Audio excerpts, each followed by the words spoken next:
On September 11th, 2006, thousands from all over the world gathered in New York City, New York. They wore black shirts, reading Investigate 9/11, and held banners that read, "Ask questions, demand answers." This day marked the 5th anniversary of the terrorist attacks of September 11th, 2001. Although the 9/11 Commission report had been published over 2 years prior, many Americans and citizens worldwide remained convinced that the truth was being withheld from the public.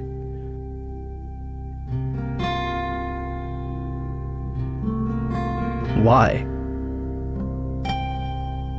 Why was a growing percentage of the world population becoming increasingly skeptical of the events of September 11th? Was it a natural inclination towards believing the worst about the United States government? Or was it a legitimate concern that only grew more powerful with time? The 9/11 Truth Movement includes academics, engineers, physicists, firefighters, intelligence officials, and some of the very people whose lives have been shattered since September 11th. Were they all delirious? You should not be here. No, you got it all wrong. We're honoring the fallen heroes from 9/11. That's all right. No, you're not. No, you are not. I feel so uncomfortable. I'm sorry. That next year, I'm not coming here. Or were they a concerned group of individuals taking the necessary steps to prevent the United States from slipping into its darkest era yet? Was September 11th a surprise attack on America by 19 Islamic terrorists?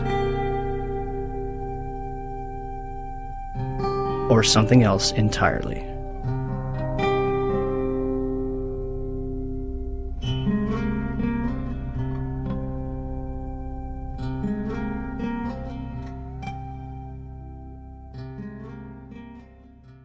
George Bush has spent an uncomfortable day with his people trying to explain away why he failed to pass on warnings the White House had received before September the 11th that terrorists were planning to hijack American aircraft.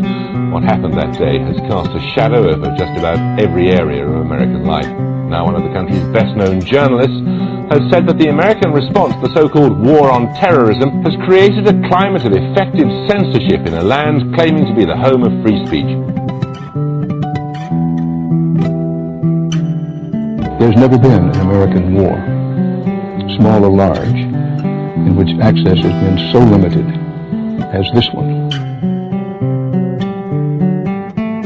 The belief runs so strong in both the political and military leadership that those who control the images will control public opinion. Does it suggest that there was somebody on the inside? He kind of compared it to the Godfather story, you know, where the gun was placed in the men's room. There is also a possibility this could be some kind of inside job. May it have been an inside job? Might these people have gotten help from the inside? I was speculating about that along with others early this morning, but now there's a lot more evidence that suggests it's almost certainly the case. It's an obscene comparison, I'm not sure like it, but there was a time in South Africa that people would put flaming tires around people's necks if they dissented. The fear is that you'll be necklaced here. You'll have a flaming tire of lack of patriotism put around your neck. Now, it's that fear that keeps journalists from asking the toughest of the tough questions and to continue to bore in on the tough questions so often. People let us stay out of our business. A country that hides something is a country that is afraid of getting caught. And in particular, this Bush administration, who is as tight with Saudi Arabia as you can get.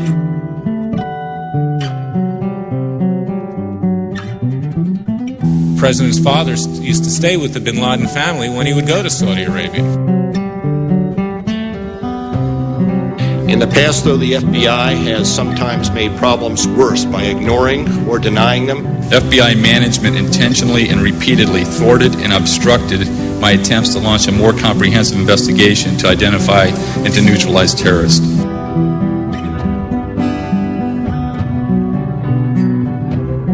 To the families and victims, of September 11th. On behalf of John Vincent, Barry Carmody, and myself, we're sorry. And, I want to say quietly, but as forcefully as I can, that I hope this doesn't go any further. It's gone too far already. I am appalled by it.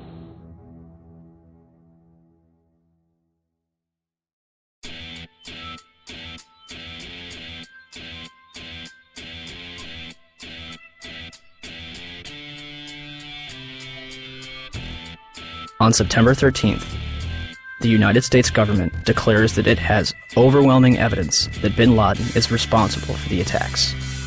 The Taliban offers to hand over Osama bin Laden if the United States can provide evidence. Our position in this regard is that if America have evidence and proofs, they should produce it, and we are ready for the trial of Osama bin Laden in the light of evidence. Are you willing to hand Osama bin Laden to the United States or no? No. Without evidence, no. September 23rd, 2001. The Secretary of State said the administration would soon be able to document its case in public against the Al-Qaeda network and Osama bin Laden. And I think it'll be persuasive. By the next day, the White House was already backpedaling. But is there any plan to present public evidence so that, the average citizen, not just Americans, but people all over the world can understand the case against bin Laden? Well, I think as Secretary Powell said, there's hope to do that and to do so in a timely fashion over some course of time. But I think the American people also understand that there are going to be times when that information cannot immediately be forthcoming, and the American people seem to be accepting of that. It seems as though you're asking everyone to trust you. This information has yet to be provided to the public. Instead of taking credit, bin Laden denies involvement in the attacks 3 times. December 13th, the Department of Defense releases a videotape allegedly discovered in a house in Jalalabad, Afghanistan. Osama bin Laden describes the attacks along with Khaled al-Harbi. American mainstream media and even President Bush would portray this videotape as absolute proof of his guilt. International establishments question the authenticity of the tape. December 26th, 2001. A Taliban official claims that he has attended the funeral of Osama bin Laden. The next day, a video believed to be recorded on November 19th is broadcast, in which bin Laden praises the attack, but takes no responsibility. The next bin Laden video would not appear until October 29th, 2004, days before the presidential election. The video is described as the clearest claim of responsibility for 9/11. And when questioned why bin Laden's most wanted poster does not indict him for 9/11, the chief of investigative publicity for the FBI, Rex Toome, replied, 9/11 is not mentioned on bin Laden's most wanted poster is because the FBI has no hard evidence connecting Osama bin Laden to 9/11. Clearly, I couldn't really believe what I had just heard, so I repeated it. And he said, yes, that is correct. The FBI has no hard evidence connecting Osama bin Laden to 9/11. What evidence do they have? 2 bags belonging to Muhammad Atta checked in at Portland Airport but failed to make Flight 11 at Boston, containing a 757 video tour and flight manual, an Arab-English dictionary, a handheld flight computer, a Quran, and his will. Why would Atta take his will onto a plane that would be destroyed in a fiery inferno? Marwan al-Sheikh's rental car, discovered at Logan Airport, containing an Arabic flight manual, an airport restricted area pass, and documents from Huffman Aviation. Nawaf al-Hazmi's rental car, discovered at Dulles Airport, containing Muhammad Atta's instructions, a check for a flight school in Phoenix, 4 drawings of a 757 cockpit, a knife, and maps of Washington and New York. Satam al-Sakami's passport, discovered below the Twin Towers. Well, Dan, not far from here, a passerby found the passport of one of the hijackers. How does a passport fly out of a man's pocket through a 400-mile-per-hour airplane crash, survive 9,000 gallons of jet fuel, and land intact on a sidewalk 1,000 feet below? Mahed Maked and Nawaf al-Hazmi's ID cards discovered in the wreckage at the Pentagon. An ID, Saeed al-Ghamdi's passport, Ahmed al-Nami's driver's license, passport photos, and a business card found in Shanksville. The list goes on.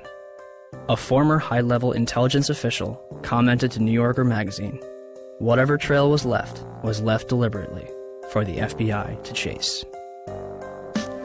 They used hundreds of different payphones and cell phones, often with prepaid calling cards that are extremely difficult to trace. And they made sure that all the money sent to them to fund their attacks was wired in small amounts to avoid detection. Small amounts? Lieutenant General Mahmoud Ahmed, the director of the Pakistani Inter-Services Intelligence Agency, the ISI, was reported to have wired $100,000 to Muhammad Atta in August 2001. This transfer was facilitated by Saeed Sheikh, the man who allegedly kidnapped and murdered Wall Street Journal reporter Daniel Pearl, who is investigating the ties between the ISI and Islamic militants. And the Pakistanis, of course, if you know your history, have only been a couple of degrees of separation away from the so-called Al-Qaeda hijackers. The ISI has had a long-standing relationship with the Central Intelligence Agency, dating back to the 1980s with the establishment of the Mujahideen in Afghanistan, which would evolve into Al-Qaeda. I focus in on the wire transfer that General Mahmoud Ahmed wired to Muhammad Atta right before 9/11. That's pretty crucial because General Mahmoud Ahmed was actually meeting with key Washington, D.C. insiders, Senator Bob Graham, Porter Goss, the future director of CIA, on the morning of 9/11. And he has a relationship not only with the CIA, but with Dick Armitage at State Department, Mark Grossman at State Department. Yes. Are you aware of the reports at the time that ISI chief was in Washington on September 11 and on September 10th, $100,000 was wired from Pakistan to these groups here in this area? And why he was here? Was meeting with you or anybody in the administration? I have not seen that report, and he was certainly not meeting with me. Yes? In the White House transcript of this exchange, which is delivered to the press, the information about the ISI is censored. Bob Graham and Porter Goss will later co-head a joint inquiry which publicly claims that the Bush administration received absolutely no intelligence that could have prevented the attacks. The meeting begins at 8 a.m. over breakfast at the Capitol building and lasts through Flight 175's impact with the South Tower. During his visit, which began on September 4th, Ahmed would also meet with the present CIA director, George Tenet. A month later, after reports of the transfer between himself and Atta, Mahmoud Ahmed retires from the ISI.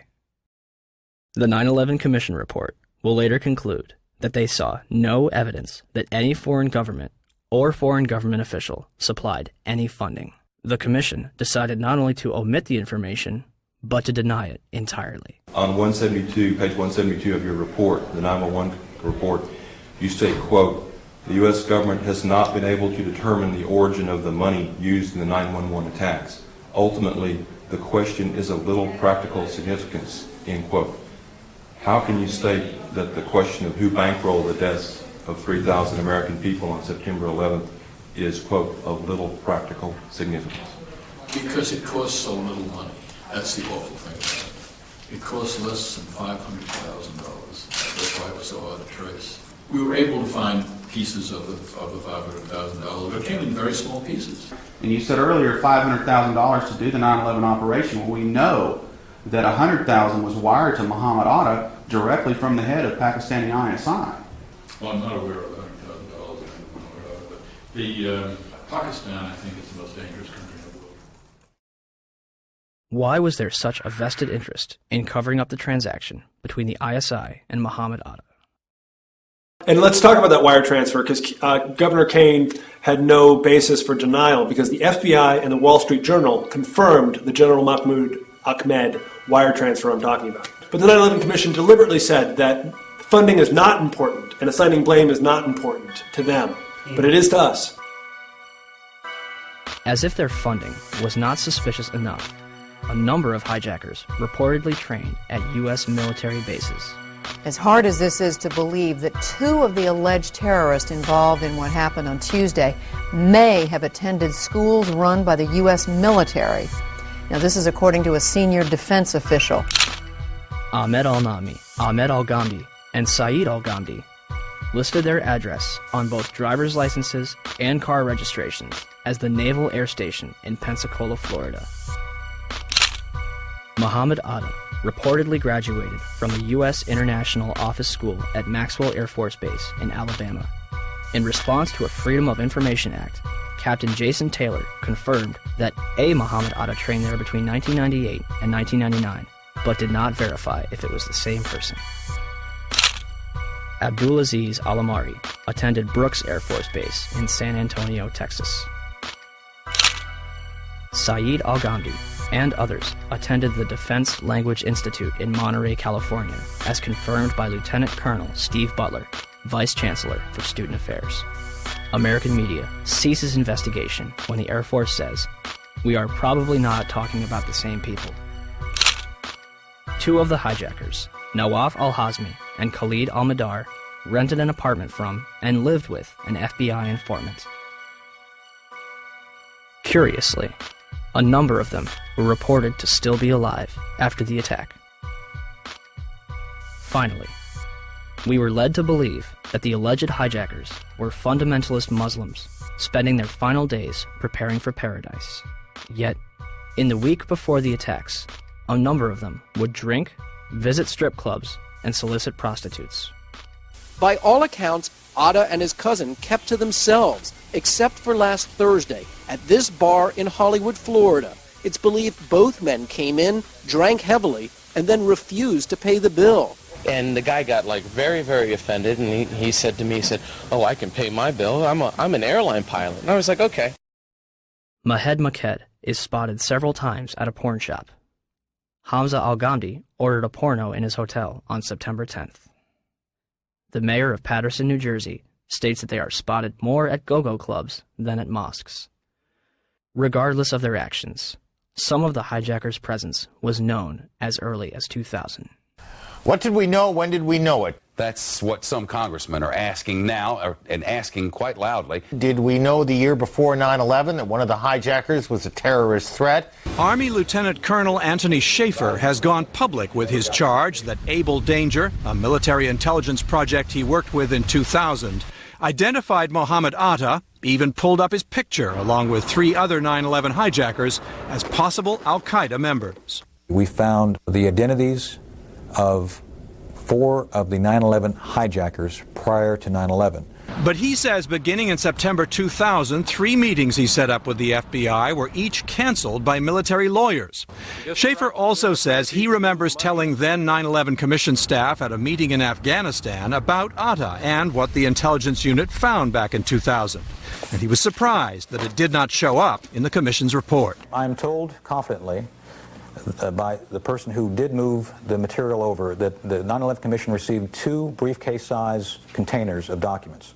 I can tell you for a fact that would not be 1/20th of the information that Able Danger consisted of during the time we spent. A 9/11 Commission spokesman said nothing they got from the Pentagon in early 2004 backed up Schaefer's claim, quote, "None of the documents turned over to the Commission mentioned Muhammad Atta or any of the other future hijackers." Where is it? Where's the beef? Where's the substance? Where is this mysterious chart that purportedly says that Atta was connected in some real way to these other hijackers? We'd love to see it. The company responsible for the chart, Orion Scientific Systems, would claim that only 2 charts were produced and that Atta was not present on either one. Throw them all out, John. These are all the charts. Spread them out. These are all Orion-produced charts. These charts were all done by the data mining efforts. So the Orion Corporation lied to the Senate Judiciary Committee staff. All data mining efforts, and yet the company said to the Senate Judiciary staff, "We don't have any of those charts. They're not ours." Well, here they are. And their logos are on each one of them. Well, Mr. Chairman, at least 2 of the 5 people that were going to appear today were threatened with removal of their security clearances if they continue to talk about this. This is going Are you back. at liberty to identify who those 2 are? I will to you. I'd rather do it privately since the Defense Department has chosen not to allow anyone to testify, but I will provide that information to the committee. For the life of me, I don't understand why, as I understand it, I stand corrected if I'm wrong, but I understand the witnesses we assumed we were going to get to hear from the Defense Department have been pulled. They may be or may not be in the room, but have been instructed that they cannot testify. I think that's a big mistake. This is actually a chart of Al-Qaeda and the various cells around the world. Much of this data, most of it was obtained prior to 9/11 by the work of Able Danger. As you see, there is an actual photograph of Muhammad Atta. What does that depict generally? It depicts the organizational and activity associations of Al-Qaeda operatives that were involved in 9/11 and related events. And at the time, if the Commission had looked into this in early 2004, the charts that had Muhammad Atta on it still existed. There was a chart in Mr. Smith's office. There was the chart that still should have been in the Defense Intelligence Agency because it wasn't destroyed within Lieutenant Colonel Schaefer's files until the spring of 2004. The same with the chart that Mr. Smith had. Our support to Able Danger became severely restricted and ultimately shut down due to intelligence oversight concerns. I was supported vigorously by both the LEWA and the INSCOM chain of commands, and we actively worked to overcome this shutdown for the next several months. In the midst of this shutdown, I, along with one of my analysts, Chief Warrant Officer 3 Terry Stevens, were forced to destroy all data, charts, and other analytical products that we had not already passed on to SOCOM related to Able Danger. Another former DoD official will testify today that he was ordered to destroy up to 2.5 terabytes of data. Now, I don't know what a terabyte of data is, so we contacted the Library of Congress. It's equal to 1/4 of all the entire written collection that the Library of Congress maintains. Are you in a position to evaluate the credibility of Captain Philpott, Colonel Schaefer, Mr. Westphal, Ms. Preissler, Mr. J.D. Smith as to their credibility when they say they saw Muhammad Atta on a chart? Yes, sir. I believe them implicitly. Lieutenant Colonel Tony Schaefer, who was the first member of Able Danger to go public, has now been told in writing by the Defense Intelligence Agency that he can't speak to members of Congress or their staff without prior approval. And now a security clearance, which allowed him to deal with classified information, has been pulled. The congressman says Schaefer has been gagged, punished for speaking up. The official response to Able Danger began in September 2005 with a letter from 9/11 Commissioner Slade Gordon to Senator Arlen Specter. Gordon concludes by saying that since Condoleezza Rice, President Bush, and the White House denied that Able Danger identified the 9/11 hijackers, it never happened. A 6-month investigation by the Senate Intelligence Committee concluded in December 2006 that Able Danger did not identify Muhammad Atta or any other 9/11 hijacker. Can we be certain that the hijackers were radical Muslims on a suicide mission? Or is there a possibility that they were trained, funded, and protected in our own country? Major Gaskin? Yes, ma'am, Sergeant Lorda. Yes. I'm just letting you know for information we're having an exercise, SF exercise. We're having a comm out. Okay. Got it. Happy, thanks. All right, thank you. Back. Between September 2000 and June 2001, the Federal Aviation Administration, FAA, would scramble fighter jets to intercept errant aircraft 67 times. Interceptions are routine and usually occur within 10 minutes of a sign of trouble, such as permanently losing radio contact and transponder signal or flying off course. On the morning of September 11th, according to official accounts, 4 commercial airliners would be off course and out of communication, and not one of them would be intercepted. How is it that on 4 separate occasions on one day that $1 trillion military and intelligence infrastructure could fail?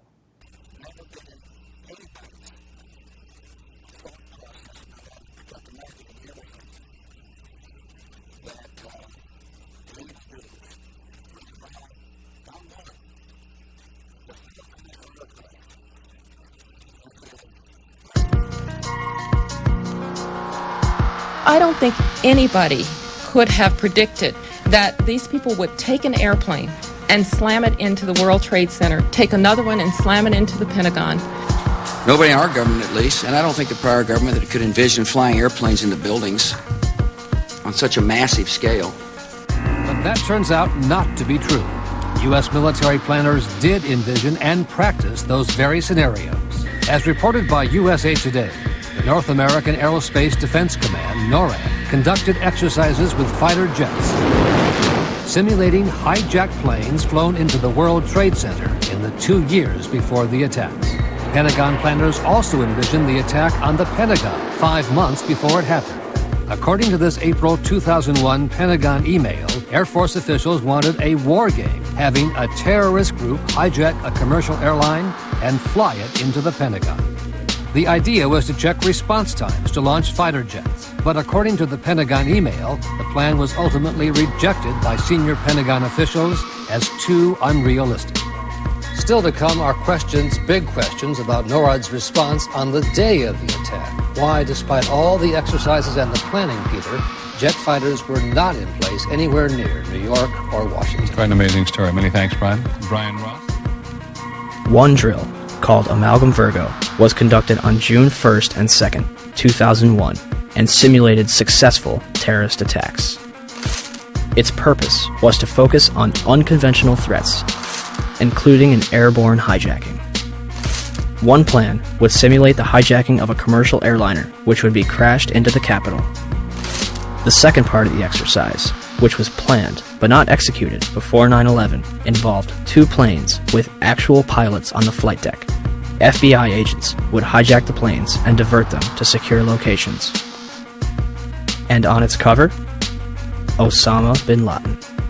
In fact, multiple war games were underway on 9/11 itself.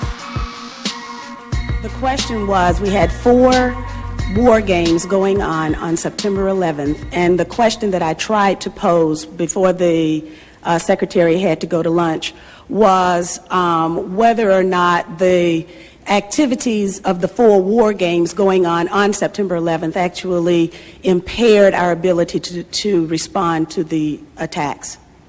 The answer to the question is no, did not impair our response. In fact, General Eberhart, who was then the commander of North American Aerospace Defense Command, as he testified in front of the 9/11 Commission, I believe he told them that it enhanced our ability to respond. There were 2 CPXs.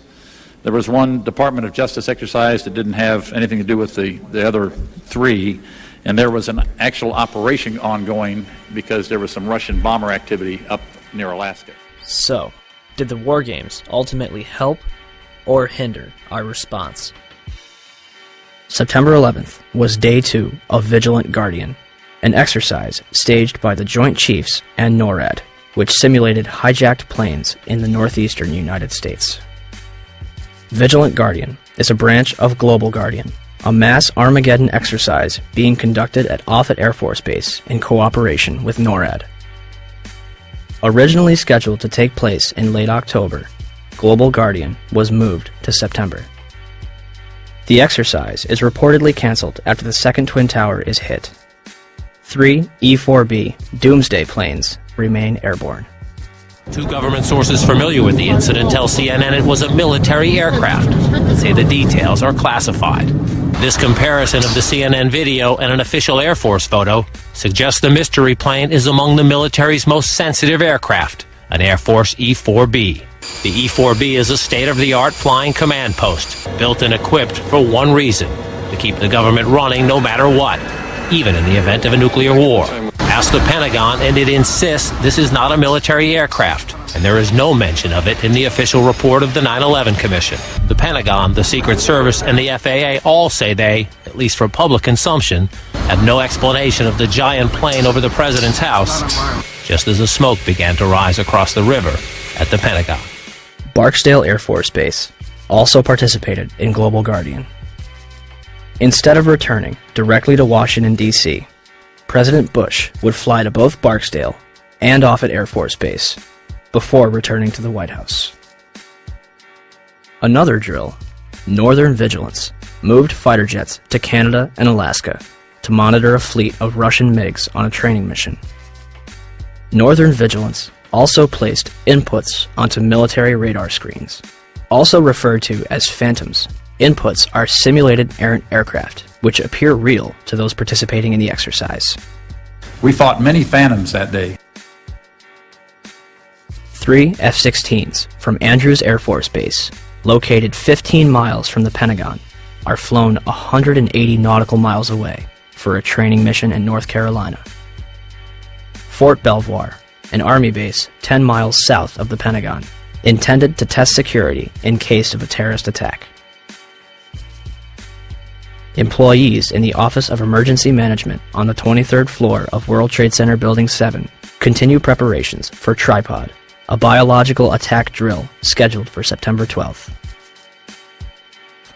Finally, the National Reconnaissance Office in Virginia begins a drill at 8:45, conducted by a team from the CIA, in which a plane crashes into their building. Also, a number of war games were being conducted that have yet to be fully disclosed. Ask about the war games that were planned for 9/11. Commissioner Gorelick. Could you please be quiet? We have only a few minutes with General Myers. I'd like to ask a question. General Myers, I'm sorry. I would ask, please, people in the audience to be quiet if you want to stay here. Statement. This commission has not answered my questions. I'm walking out. It's a farce. I will. Thank you. So let me get this straight. On the morning of 9/11, the United States is running drills in which hijacked aircraft go in and out of radar. Fighter jets are flown out of the United States, and planes are crashed into buildings. What a coincidence. And in terms of what motivated me to bring all the aircraft down, as you see one thing happen, that's an accident. When you see two of the same thing occur, it's a pattern. But when you see three of the same thing occur, it's a program. And so at that point, I decided to bring all the aircraft down. And so, at 9:45, all airborne planes were forced to land. This order applied to all civilian aircraft. Certain military planes were allowed to remain airborne. By 12:16 that afternoon, the FAA managed to ground over 4,000 planes without incident. During the time that the airplane coming in to the Pentagon, there was a young man who would come in and say to the Vice President, the plane is 50 miles out, the plane is 30 miles out. And when it got down to the plane is 10 miles out, the young man also said to the Vice President, do the orders still stand? And the Vice President turned and whipped his neck around and said, of course the orders still stand. Have you heard anything to the contrary?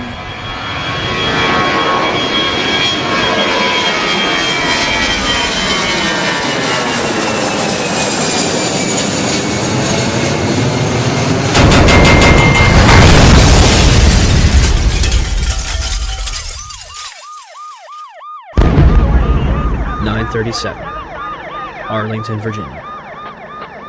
American Airlines Flight 77 allegedly crashes into the ground floor of the Pentagon.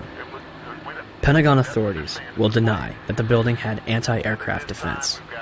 The FBI arrives within minutes, and the site is declared a federal crime scene, becoming their exclusive responsibility.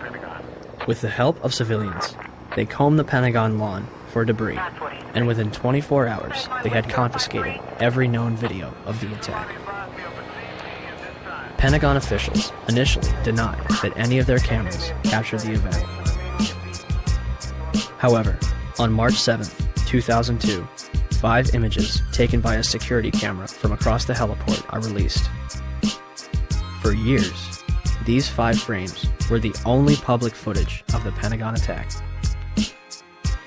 This would change on October 14, 2004, when Scott Bingham would file a Freedom of Information Act lawsuit requesting videotapes that captured the impact of Flight 77.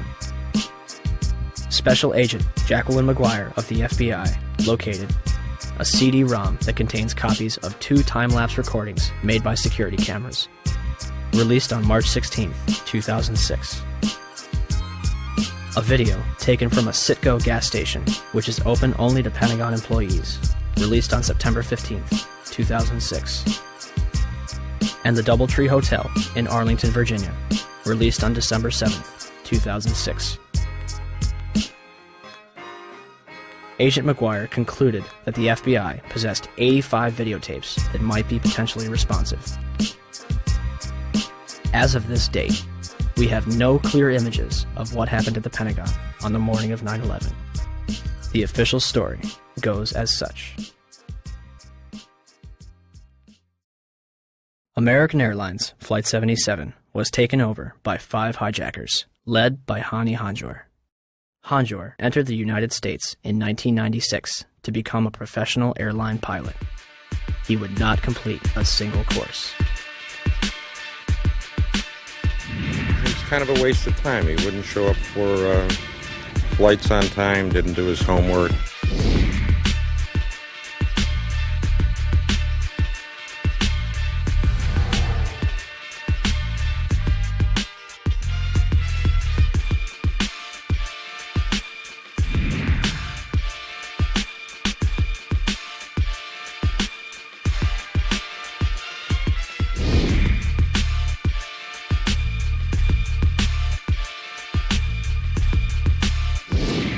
Average or below average piloting skills. English was very poor, uneventful from our perspective.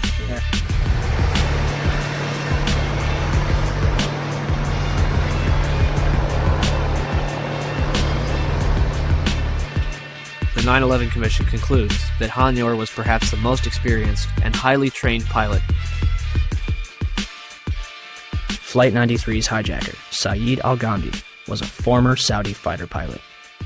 How could Hanjour be more experienced than him? On the morning of 9/11, Hani Hanjour and his 4 accomplices traveled to Dulles International Airport outside of Washington, D.C.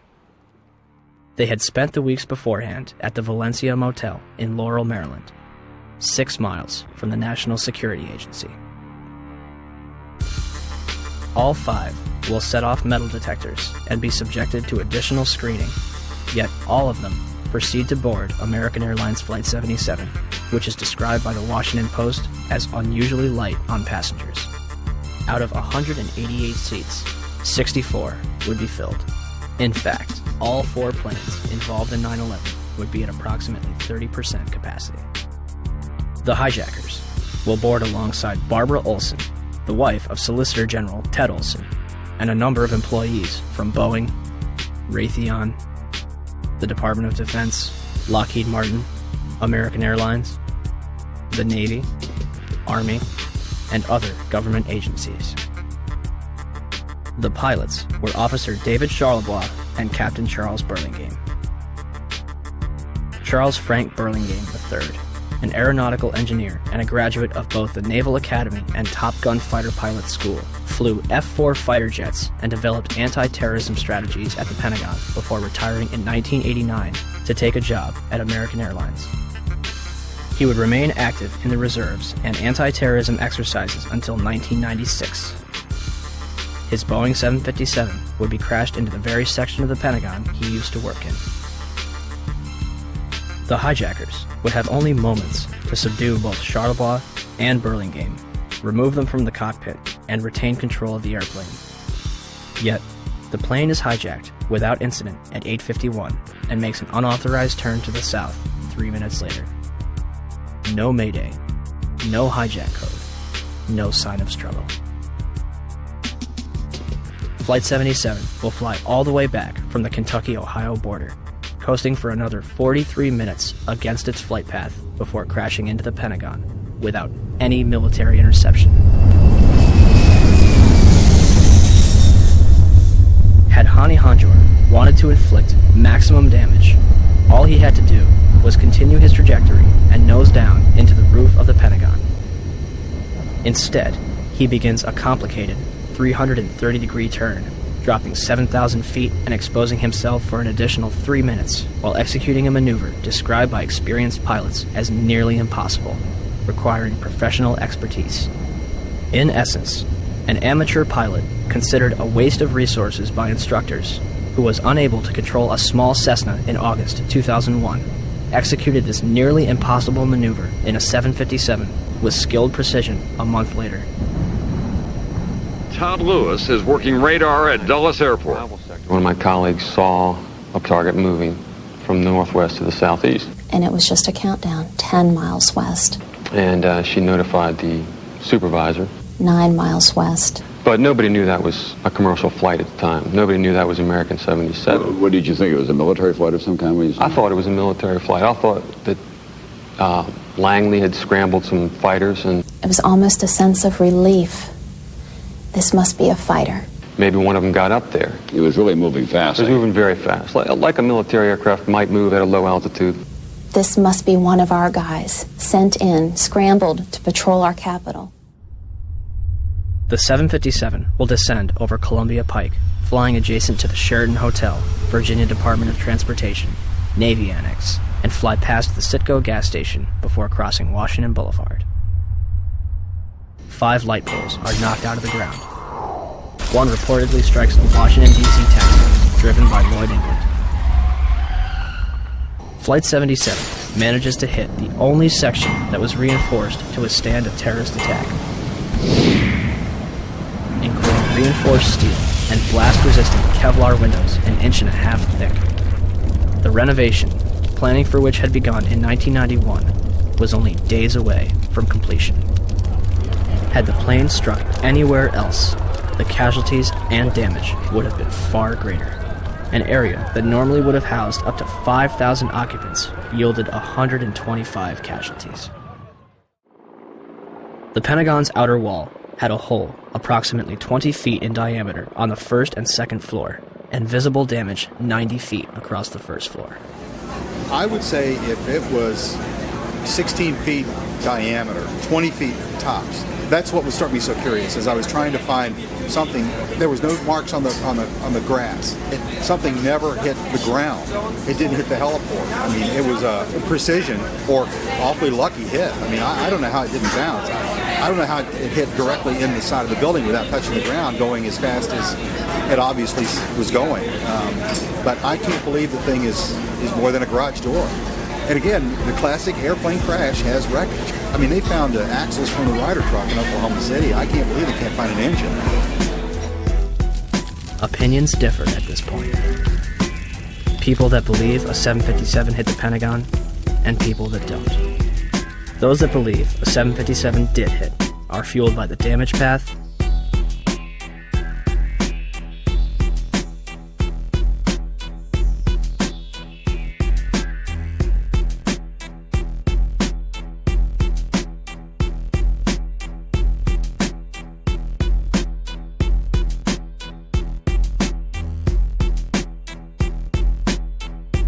wreckage outside the building,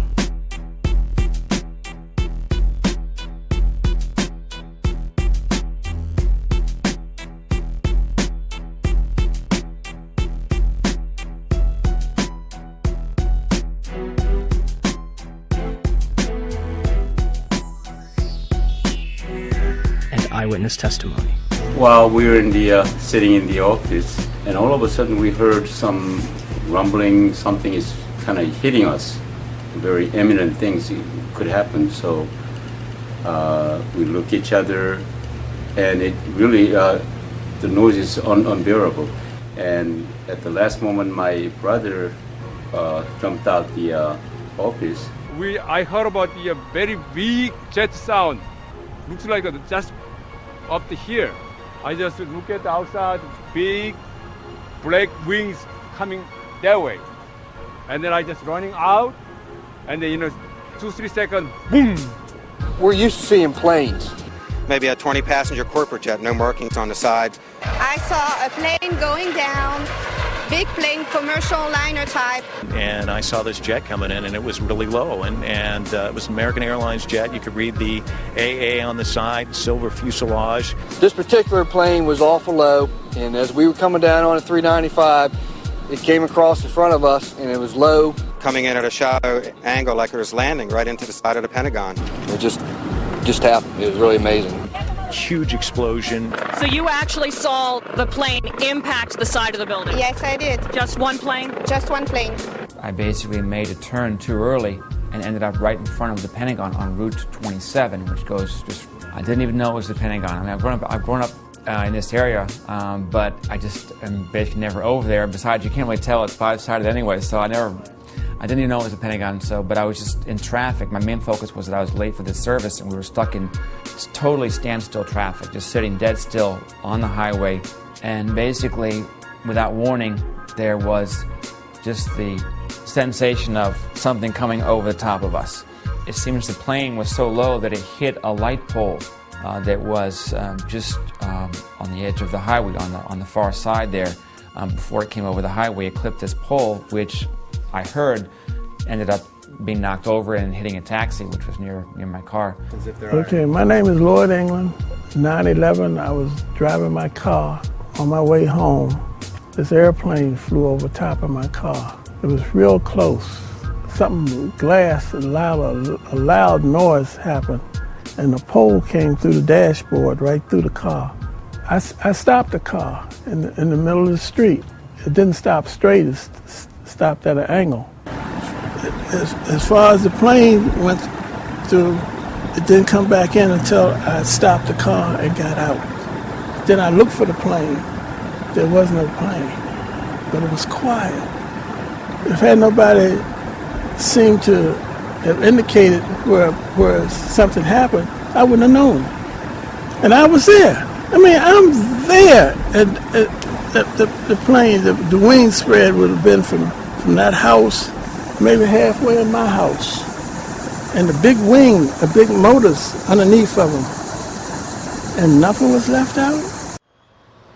Those that think a 757 did not hit are fueled by the damage to the building and lack of large structural debris outside, particularly the lack of damage from the wings and vertical stabilizer, and the fact that those objects, as well as the engines, were never fully recovered. Is there anything left of the aircraft at all?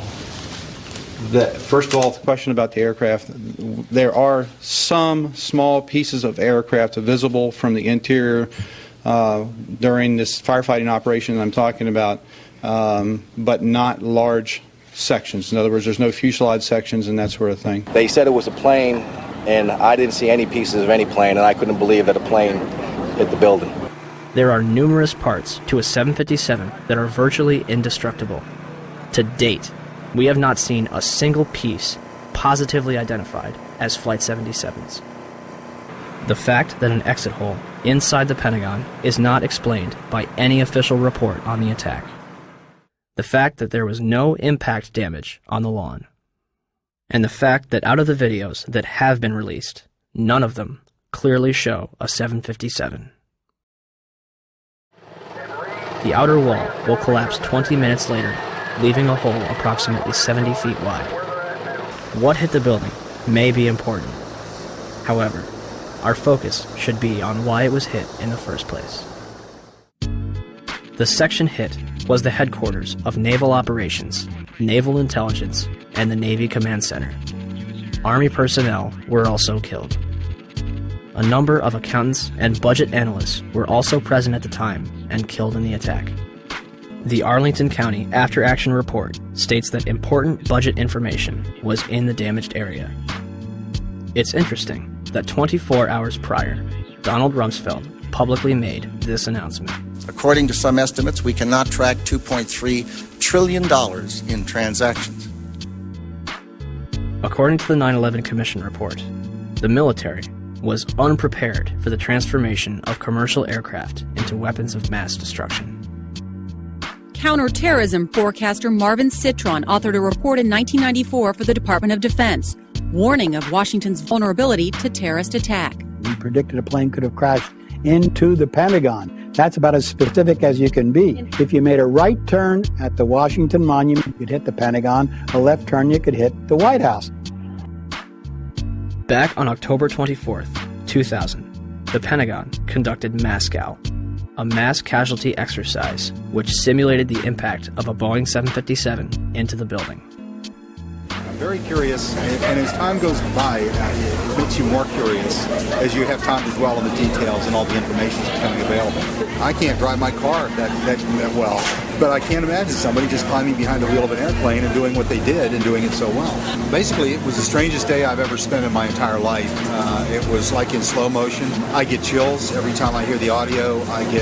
Physically, I swear I get chills every time I watch the video. I can feel the heat. I can smell the fuel, or I can smell the burning. There's been a lot of curiosity, I think, in time, and even for me, who was there.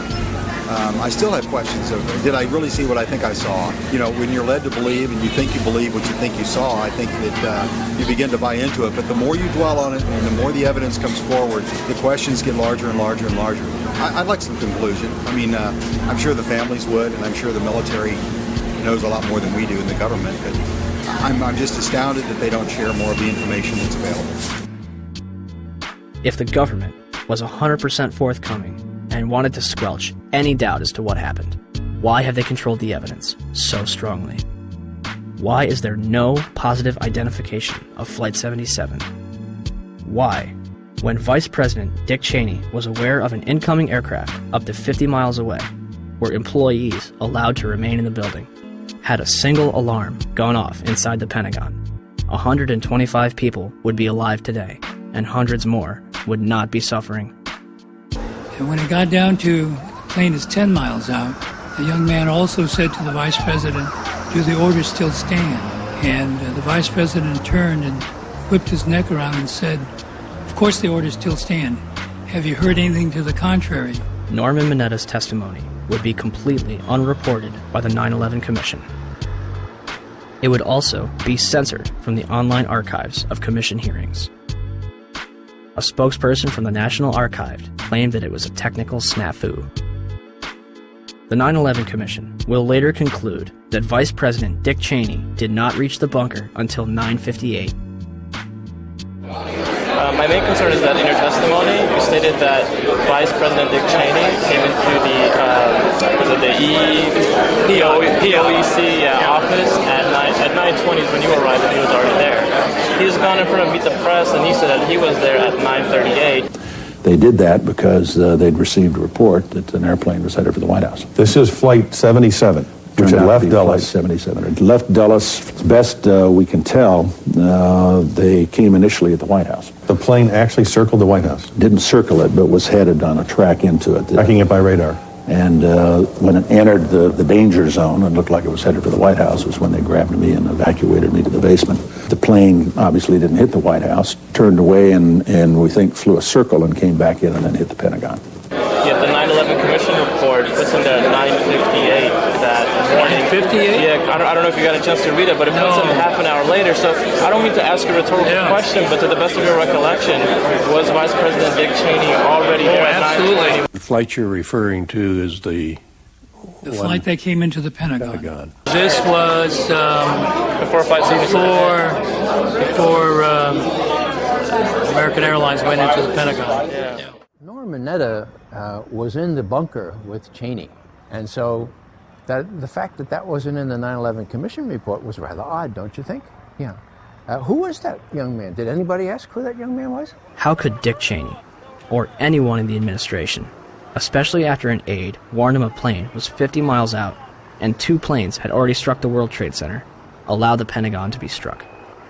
You know, am I prepared to believe that Dick Cheney would be capable of knowing about this kind of attack on the Pentagon, for example, and allowing it to happen? Well, from what I know about Dick Cheney, yeah.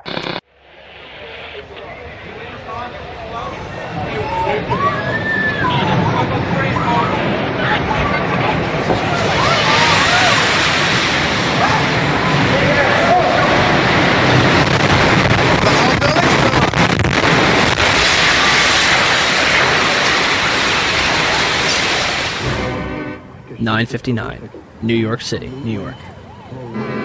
The South Tower of the World Trade Center, 110 stories tall, collapses to the ground in approximately 10 seconds.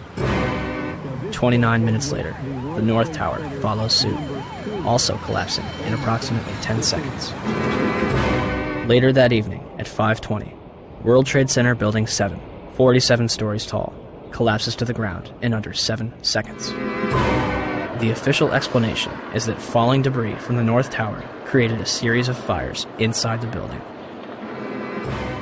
If this is true, it would be the third steel-frame skyscraper in history to completely collapse because of damage and fire. The first two would be the Twin Towers. February 23rd, 1991. One Meridian Plaza, a 38-story skyscraper in Philadelphia, burned for 18 hours across 8 floors. It is later described by officials as the most significant fire of the century. It did not collapse. October 17, 2004. A 56-story skyscraper in Caracas, Venezuela, built in 1976, burned for over 17 hours and spread across 26 floors. It did not collapse. February 13th, 1975. A 3-alarm fire broke out between the 9th and 14th floors of the North Tower. No one died. The building was unoccupied. The fire began in an electrical wiring closet on the 11th floor. There should have been fire stops to prevent it from spreading, but there weren't. The fire spread to 6 other floors. Even without a sprinkling system, fire department officials and building officials here say that there's no chance the World Trade Center could become a type of towering inferno. The fire is so intense, it leads to the installation of sprinkler systems, which would come in handy on May 19th, 1975, when 7 fires strike the complex. The South Tower had garbage fires dispersed between the 25th and 36th floor, and the North Tower had a fire on the 11th floor. 6 of the fires were minor, but the 7th on the 32nd floor of the South Tower caused heavy damage. Guess what? They did not collapse. September 11th, 2001.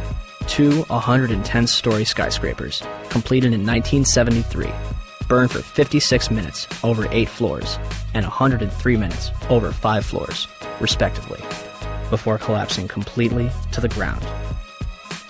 Some argue that this was due to the construction of the Twin Towers. The Twin Towers were composed of 200,000 tons of steel and 425,000 cubic yards of concrete. The core of each tower was a rectangular pillar 87 by 133 feet, comprised of 47 steel box columns ranging from 36 by 16 to 52 by 22 inches. The North Tower was completed in 1970, standing at 1,368 feet tall, and the South Tower was completed in 1973, reaching 1,362 feet tall, making them the tallest buildings in the world at the time. They were designed to withstand multiple impacts from a Boeing 707, the largest aircraft at its time.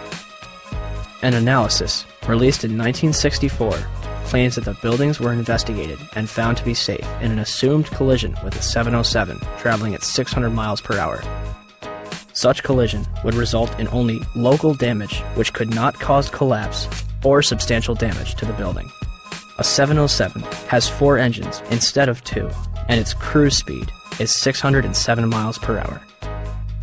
The Boeing 767s that struck the North and South Tower were traveling at 440 and 540 miles per hour, respectively.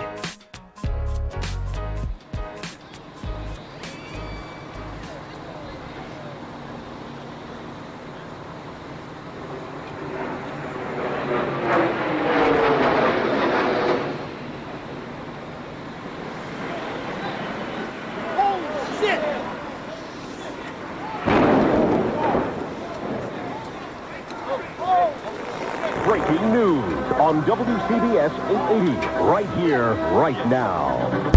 I believe if we can get in touch with him, we have a witness who saw what happened at the World Trade Center. This apparently was a commuter plane that smashed into it with such force that the windows of the Pick-a-Bagel smashed with a big bang. Everybody was very frightened. Did you manage to see what kind of plane it was? No, I couldn't tell. It was a smaller plane. It looked like a smaller plane, but I couldn't tell.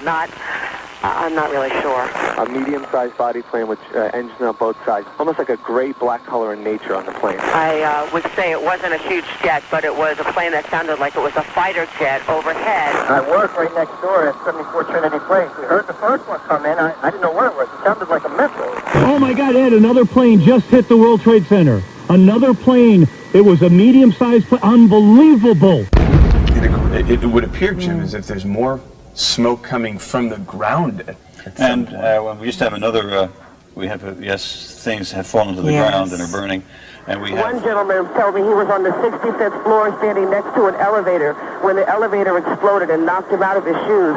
Another woman said that she was working on the 49th floor and she's seeing people in the stairwells with burns, broken arms. People are passing out of the stairwells from the heat. She says there's a lot of heat and smoke. It's a horrible scene here. I'm live at Broadway and Fulton. Allison Keyes, WCBS 880 News. All right, thank you, Allison. Basically, there's people running around down the street. All the glass panes that are on the bottom part of the World Trade Center are all blown out. When I first heard it and ran over to the window, it looked like there was fire on the bottom floor. Well, they're ahead there. And all of this, the world... Oh, wait. Oh, my God. Oh, my God, the building fell. Are you there? The building just fell. You said it sounded like the 4th of July. You heard a big explosion before the building fell? I saw it as it was happening, and it sounded as if you had 100 of those little black cat firecrackers and you lit them all off at once. That's what it sounded like. It sounded like the finale of the 4th of July over the East River. Oh my We just witnessed some kind of secondary follow-up explosion. 10 o'clock Eastern Time this morning, just collapsing on itself. We have no idea what caused this. Almost looks like one of those planned implosions. As if a demolition team set off. When you see the old demolitions of these old buildings, it folded down on itself and it is not there anymore. If you wish to bring anybody who's ever watched a building being demolished on purpose knows that if you're going to do this, you have to get at the under infrastructure of a building and bring it down.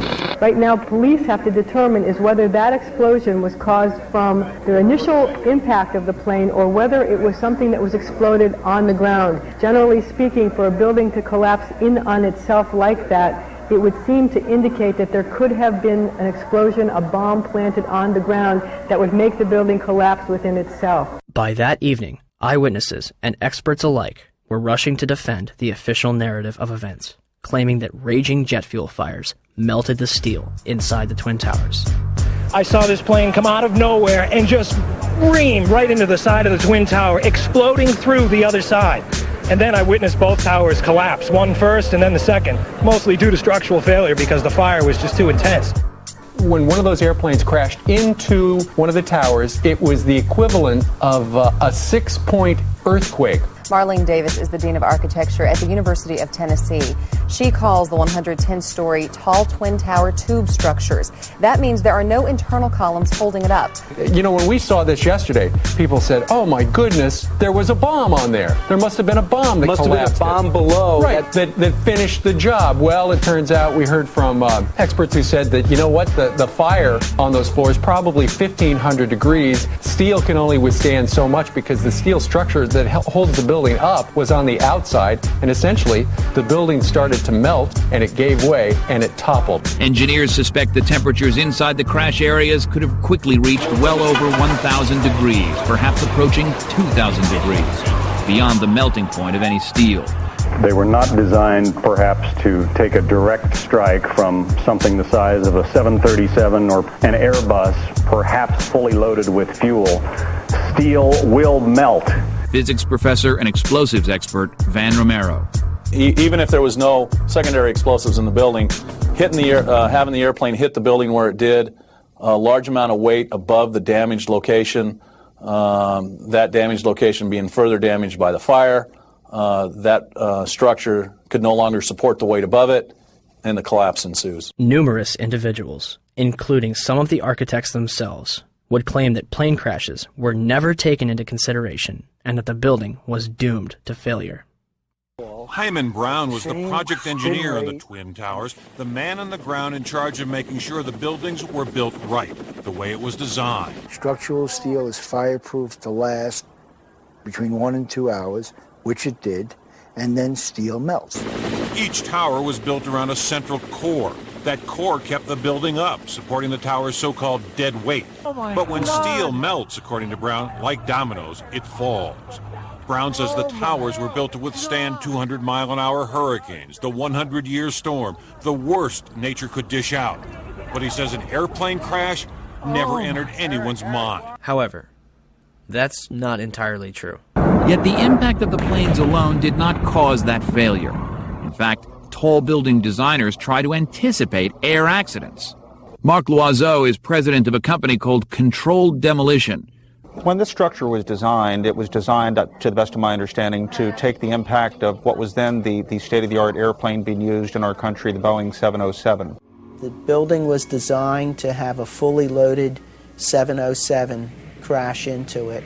That was the largest plane at the time. I believe that the building probably could sustain multiple impacts of jetliners because this structure is like the mosquito netting on your screen door, this intense grid, and the jet plane is just a pencil puncturing that screen netting. John Skilling, the World Trade Center's head structural engineer, told the Seattle Times after the 1993 bombing that if a plane struck the building, there would be a horrendous fire, but the building structure would still be there. On August 21, 2002, the National Institute of Standards and Technology, NIST, commenced their investigation. NIST is a government agency that reports back to the United States Department of Commerce, headed at that point by Donald Evans and later replaced by Carlos Gutierrez, both Bush cabinet appointees. As part of their investigation, NIST contracted Underwriters Laboratories to recreate floor models from the Twin Towers for the purpose of fire resistance tests. We heard about it in the news. We heard about it right away that the floors didn't collapse. Okay, so they tested these huge models. They're models, but they're huge. I mean, one model was essentially the same size and exactly the same as one of the types of floor sections used. And they tested it according to ASTM E119. They exposed it to much longer fire and higher temperatures than we know were present in the World Trade Center. So right away there was a problem. And that's August of 2004. The final report was released on October 26, 2005, producing over 10,000 pages. It will not explain the actual collapse of the buildings. They only claim to get to collapse initiation and state flatly that it led to global collapse. The report, admittedly, does not actually include the structural behavior of the tower after the conditions for initiation were reached and collapse became inevitable. We were charged with finding out the cause of the collapse, and we found what happened. I think we've scientifically demonstrated what was required to initiate the collapse. Once the collapse initiated, the video evidence is rather clear. It was not stopped by the floors below, so there was no calculation that we did to demonstrate that, what is clear from the videos. NIST concludes that they found no evidence suggesting that the World Trade Center towers were brought down by controlled demolition. Where would people get an idea like that? 1. Except for material that was blown outwards, the Twin Towers collapsed into their own footprint symmetrically at nearly free-fall speeds. Newton's laws of motion determine how long it takes an object to travel a certain distance in complete freefall.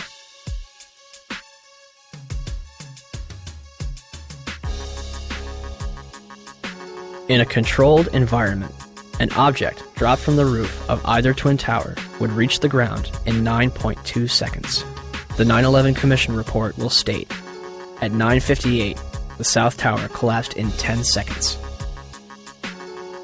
Even NIST says the tops of the buildings came down essentially in free fall. Judge for yourself.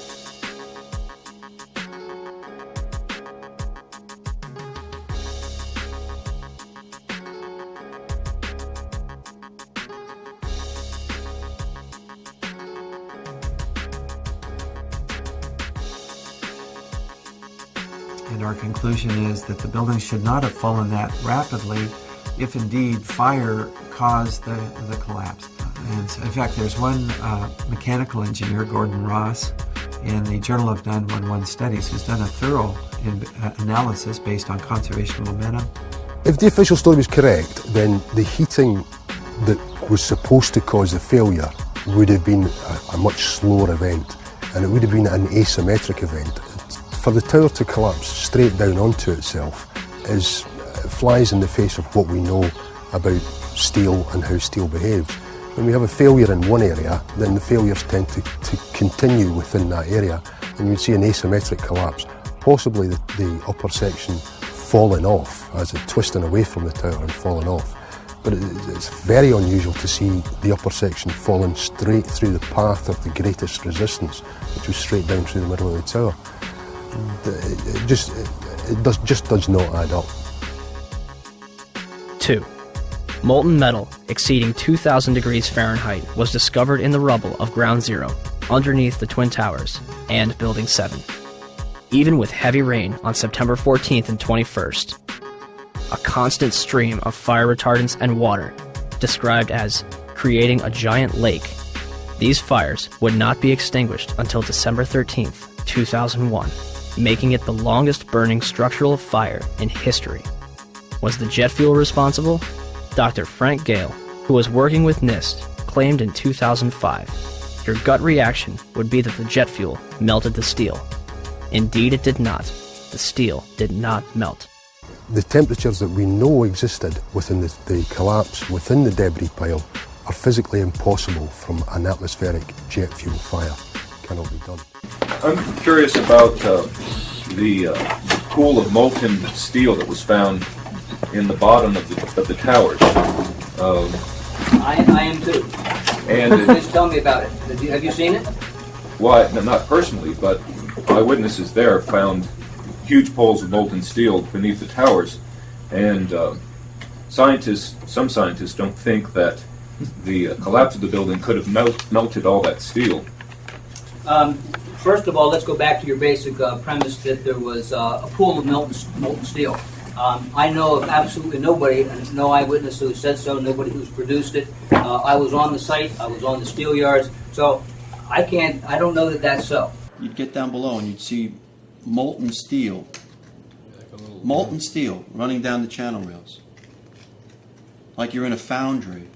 Yeah, like lava. Like it was lava from a volcano. Underground, it was still so hot that molten metal dripped down the sides of a wall from Building 6. However, they do hit hot spots occasionally, and everything stops. There were fires of 2,000 degrees Fahrenheit below the ground. I don't know that that's so. There's video of it. Melted around 2,600 degrees Fahrenheit. I think it's probably pretty difficult to get that kind of temperatures in a fire. Well, NASA pictures, thermal images showed those sorts of temperatures in the basement. Would you send them to me? Okay. My name is Mark, and I'm the individual who was questioning Dr. Gross, and he asked me to email to him those thermal images. When I approached him after his talk to get his email address for that purpose, he refused to provide it to me. I think this is important because it reveals the attitude of the NIST investigators, which is one of willful ignorance of what really happened on 9/11. As well as the molten metal in the debris, it was also observed prior to the South Tower's collapse.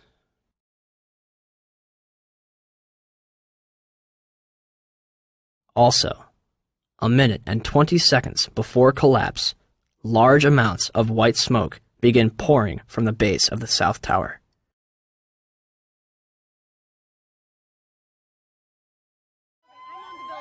Three, the concrete, and in fact, virtually everything except the metal inside the Twin Towers was pulverized as the building collapsed. This pulverized material created pyroclastic dust clouds that raced down city streets, coating lower Manhattan in a fine dust. Pyroclastic clouds generally occur during two events: volcanic eruptions and controlled demolitions.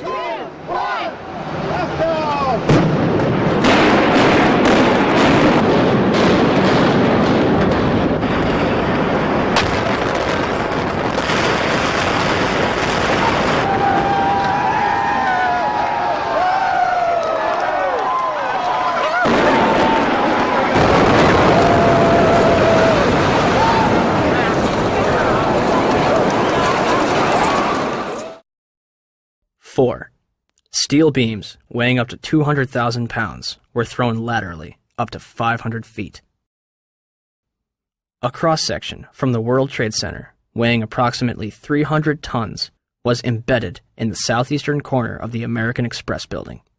This piece would have had to travel at least 390 feet, maintaining enough kinetic energy to embed itself in the corner of the building. What we should have seen in the debris pile was a pyramidal shape. If it had been a gravity-driven collapse, we would have seen a roughly pyramidal shape or a conic shape. What we actually did see was a massive ejection of dust and debris and large sections of steel from well away from the towers, tens of metres away from the towers. That's hard it's hard to see a reason for that within a gravity-driven collapse. 5. Firefighters and eyewitnesses reported a series of explosions before and during the collapses. And we heard the noise associated with an implosion. Secondary explosion on Tower 2. Some sort of explosive device. We're obviously having a bit of trouble right now maintaining our location because we just heard one more explosion. There was another major explosion. Do you know anything about those extra explosions we heard? No, I do not. Were they car bombs? I have no idea, ma'am. The street shook, and I heard like an explosion. Do you know if it was an explosion or if it was a building collapse? To me, it sounded like an explosion. We heard a very loud blast, an explosion. They were taking photographs and securing this area just prior to that huge explosion that we all heard and felt. Not clear now is why this explosion took place. When there was some sort of collapse or explosion. From street level, as though it had exploded up, a giant rolling ball of flame, and the firefighters screamed, "Run!" There was this blast of warm air. It wasn't hot. It was warm. And it picked me up and threw me up against the wall of the building. You were picked up off the ground? Physically picked up off the ground. I remember an explosion. At that point, I got knocked out. I don't remember anything. Then I got up, and I looked out the window because the windows exploded, and the street below caved in. And at that point, there was like fireballs coming up. An hour later than that, we had that big explosion from much, much lower. I don't know what on earth caused that. About 15 minutes after they made their entry, we heard a boom. I don't know if that was the infrastructure that was going or another explosion. Again, there has been a second explosion. John, just seconds ago there was a huge explosion, and it appears right now the second World Trade Tower has just collapsed. All of a sudden I heard rumbling, and we all started running away from it.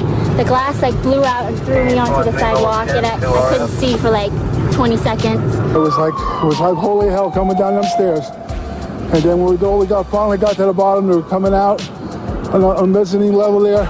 And another explosion came right from it because everyone flying.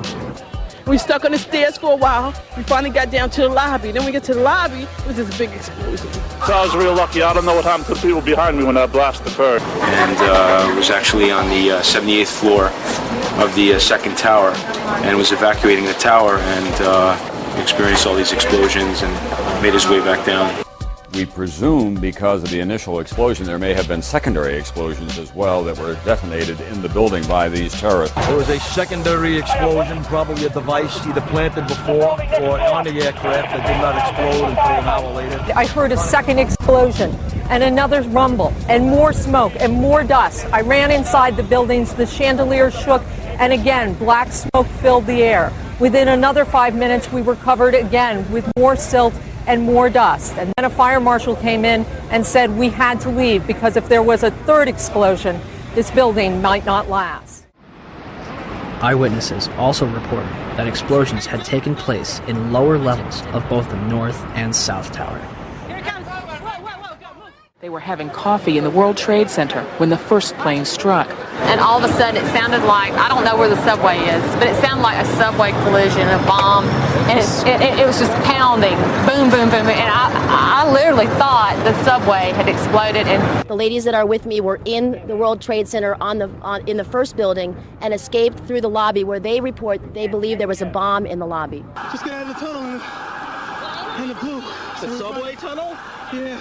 Yes, I was right there. I was down in the basement, came down, all of a sudden the elevator blew up, smoke. I dragged the guy out, his skin was hanging off, and I dragged him out, and I helped him out to the ambulance. And when I got up to the concourse level, it was just like you know, like gunfire, and then just 3 big explosions. And even the turnstile was burnt and was sticking up, and they just told us to run. I heard the first explosion, and the elevator blew up. And as we were coming out, we passed the lobby. There was no lobby. So I believe the bomb hit the lobby first, and a couple of seconds then the first plane hit. Firefighter John Schroeder arrived in the lobby of the North Tower shortly after the first plane struck. So we're standing there in the lobby, we're getting all together. All of a sudden, we hear... I look down to my right, and the elevators exploded, something out of like a Bruce Willis Die Hard movie. People just come running out of the elevators, on fire, fireballed. I mean, it was like, what is going on here? There's something's up here. I mean, the plane's up there, now there's fire down here. People run around all on fire. This is crazy. So we were heading up to the 24th floor of the stairwell, and all of a sudden we heard, Mayday, Mayday, second plane, second plane. Swift, we're looking at each other like, come on, second plane? There's no way there's a second plane. Within seconds, our building got rocked. We got bounced around in the stairwell like pinballs, man. And we just said, you know what? Time to go. We got down to the lobby, and everything was blown out, exploded. Everything was... And we were the only ones in the lobby now. We're going, wait a second here. Where is everybody? Because the building was coming down the outside. They moved the command post to World Trade Center, too. So now we're like, we didn't get no where is everybody? We were in the lobby. All it looks like everything was exploded. Everything was gone. We're like, what is going on here? We didn't know. We were like, this is crazy. But for every window in the lobby to be exploded, I mean, them windows were like as thick as forget it. They were 2-3 inch glasses. You know, come on. They exploded out of the lobby. You know, something. It wasn't from the jet fuel. No way. The elevators exploded. They were down from the lobby. The lobby was over here. That should never have happened. Something would happen there, and that wasn't. We came down. It looked like a bomb went off in the lobby. There was no fire. It just looked like a bomb went off. So, how was the largest and most puzzling architectural failure in history treated? The steel from the World Trade Center was mostly shipped overseas, eliminating any possibility of independent investigations.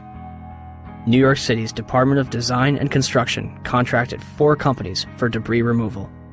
Each was assigned a specific zone and controlled and monitored by a 3-person team. The operation was so controlled that in November, each dump truck used for removal of debris was fitted with a GPS locator. One driver took an extended lunch break and was dismissed from the job. By April 2002, over 185,000 tons of debris had been removed from Ground Zero. FEMA's Building Performance Assessment Team was not even granted access to Ground Zero. They were granted a tour of the site in early October, but were forbidden from collecting samples or examining blueprints. Out of hundreds of thousands of pieces of steel, 150 were preserved at Fresh Kills landfill, from where FEMA conducted its investigation. When the Twin Towers came down, they released over 500 tons of pulverized asbestos into Lower Manhattan, along with lead, barium, mercury, chromium, copper, and several other toxic chemicals. 425,000 cubic yards of concrete is pulverized. 600,000 square feet of glass is turned into dust. During the World Trade Center's construction, spray-on fireproofing comprised of concrete and asbestos was placed on the core columns. When asbestos was outlawed in 1971, they ceased this procedure at the 64th floor of the South Tower. The Port Authority eventually realized that the asbestos presented a problem, and demolition was not an option. In 1989, the Port Authority estimated the removal of asbestos from both the World Trade Center and LaGuardia Airport would have cost up to $1 billion. By 2001, the cost for the World Trade Center buildings alone would have met or exceeded $1 billion. This money would sadly not be needed. Although it was clear that the air was not safe to breathe, the public was urged to return to Lower Manhattan. Wall Street opened back up on September 17th, and children were allowed to go back to school. Firefighters, police, and rescue workers were allowed to toil in lethal conditions using paper masks from Home Depot, while government officials walked around in hazmat suits. My name's John Field. I was hurt at Ground Zero during the cleanup. Wow, I was only there for 5 days before I was horribly injured, and I mean horribly injured. Leading up to that day, every day I was there, I complained that it was an unsafe workplace. Someone's going to get hurt. It just happened to be me. But I let everybody know that someone would get hurt. I was there for 5.5 days. Nobody told me to wear a mask once. Nobody gave a shit when that piece of steel altered my life. But like the thousands that are suffering and sick, I didn't roll over and play dead. And I know human life takes a backseat to the almighty dollar, and that's what makes this country roll and run, is the almighty dollar. But you guys somewhere along the line lost your credibility with me. The Environmental Protection Agency, under direct orders from the White House, told New Yorkers that the air was safe to breathe. The administrator at the time, Christine Whitman, issued an internal memo on September 12th, declaring that all statements to the media should be cleared through the National Security Council before they are released. So what happened? The White House changed EPA press releases to add reassuring statements and delete cautionary ones. September 13th, the EPA draft release, never released to the public, says EPA testing terrorized sites for environmental hazards. The White House changes that to EPA reassures public about environmental hazards. September 16th, the EPA draft says recent samples of dust on Water Street show higher levels of asbestos. The White House version, new samples confirm ambient air quality meets OSHA standards and is not a cause for public concern. And the White House leaves out entirely this warning, that air samples raise concerns for cleanup workers and office workers near Water Street. Why all these changes? We were told that a desire to reopen Wall Street and national security concerns were the reasons for changing the press releases. Christy Todd Whitman should be in jail for manslaughter. Christy, go to jail. Do not piss. Go. Just go to jail. Lock yourself up.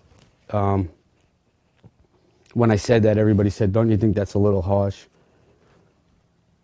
And I said, no. 6 months later, every politician was saying it. Everybody was saying it like it was like saying hi. I pat myself on the back for having the nerve and the audacity to say that. She took orders from Condoleezza Rice, who took orders from the White House. They knew the air was bad. They lied. You should go to jail for manslaughter. Every time somebody dies, James Sedroga, Don Jones, Tim Keller, my close personal friend who I had to go to his funeral, Officer Borgia, and the many more that have died. I take this personally now. I take it real personal. You got an ex-mayor running for president who claims he helped us. Standing on a pile with a bullhorn, Mr. President and Mr. Giuliani, does not constitute helping anybody. At all. The EPA's public release assured people that there was no significant level of asbestos in the air, and that instead of evacuating, they could clean their homes with a wet rag. More people will die post 9/11 from these illnesses than died on the day itself. By 2006, 70% of the 40,000 Ground Zero workers had developed respiratory problems. Hundreds of them had developed cancer, and over 80 had died. To make matters worse, a large majority of the victims from the World Trade Center were denied a decent burial and treated like garbage. A pile of approximately 500,000 tons of ash located at Fresh Kills landfill contains 1,148 victims that have yet to be identified. Mayor Bloomberg has repeatedly denied family members' requests, replying, "I've only visited my father's grave once." On top of all of this, human remains were discovered up to 400 feet away from the South Tower, on the roof of the Deutsche Bank building. 300 bone fragments were discovered between April 7th and 14th, 2006, and more are expected to be found. Is all of the above possible with a gravity-driven global collapse? Were the Twin Towers brought down as a result of the airplanes that struck them and the fires that followed? Or were they brought down in a controlled demolition?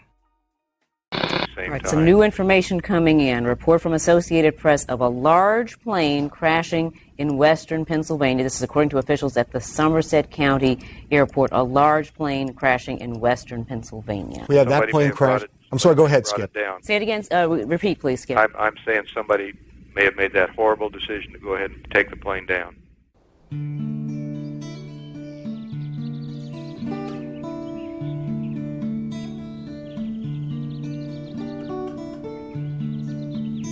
(10:03 a.m.), Shanksville, Pennsylvania.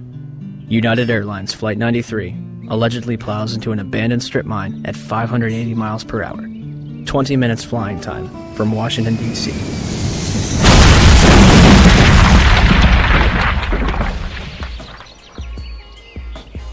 Originally, the official story is that passengers on board the plane overthrew the hijackers and sacrificed themselves to prevent further casualties. The 9/11 Commission will later conclude that hijacker Ziad Jarrah, anticipating a cockpit overthrow, crashes the plane into the ground. Debris from Flight 93 was found considerable distances from the crash site. The debris here is spread over a 3 to 4 mile radius, which has now been completely sealed off and is being treated, according to the FBI, as a crime scene.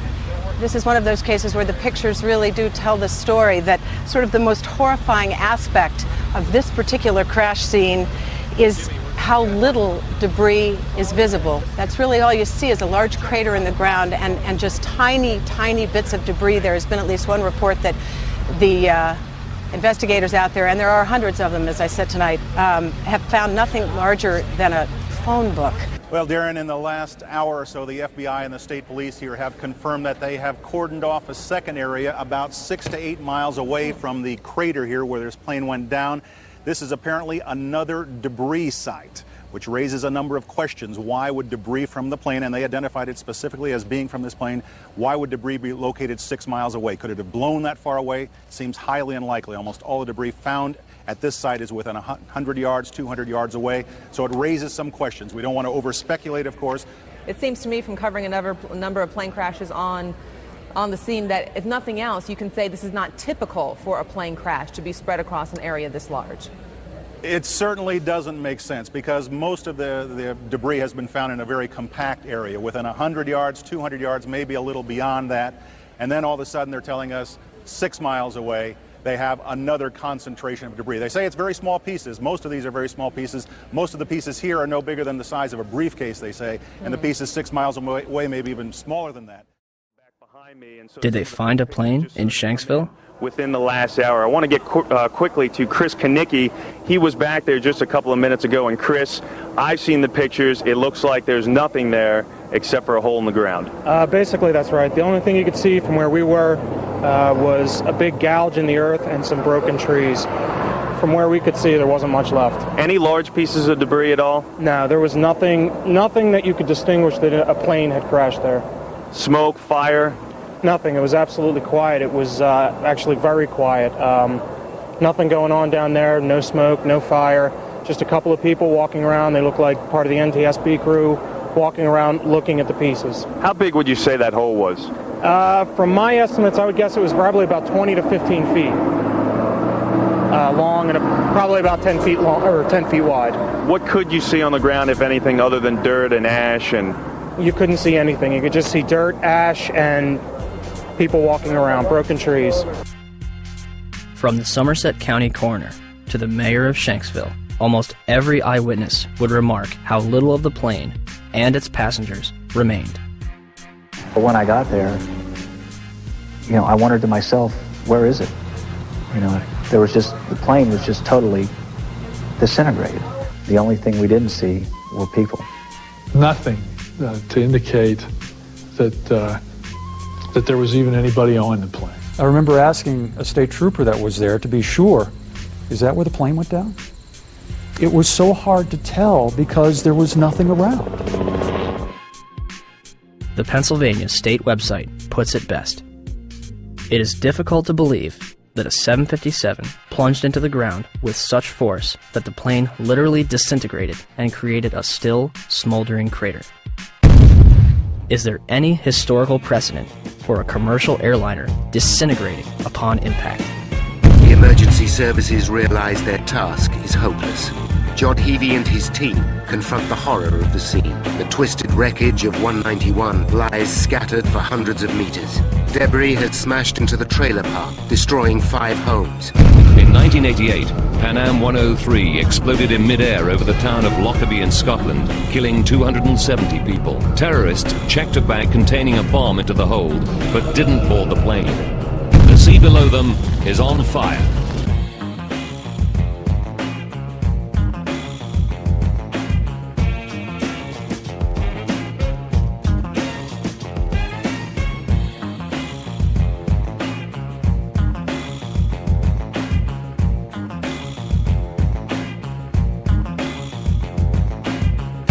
Saying that the pilot was able to dump fuel over Jamaica Bay. It immediately veered over to the right, and it came nose down, only a block away from where I was working. And the room just exploded. My daughter got blown through the patio doors.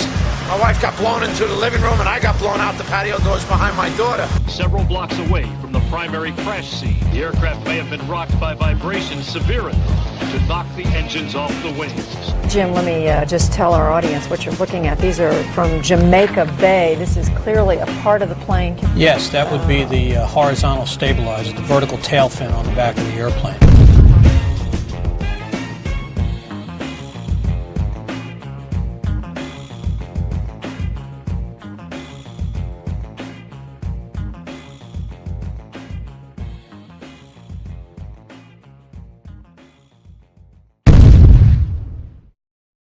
In 2006, during the trial of Zacarias Moussaoui, the FBI managed to provide a multitude of evidence that appears to have survived a catastrophic crash in near pristine condition.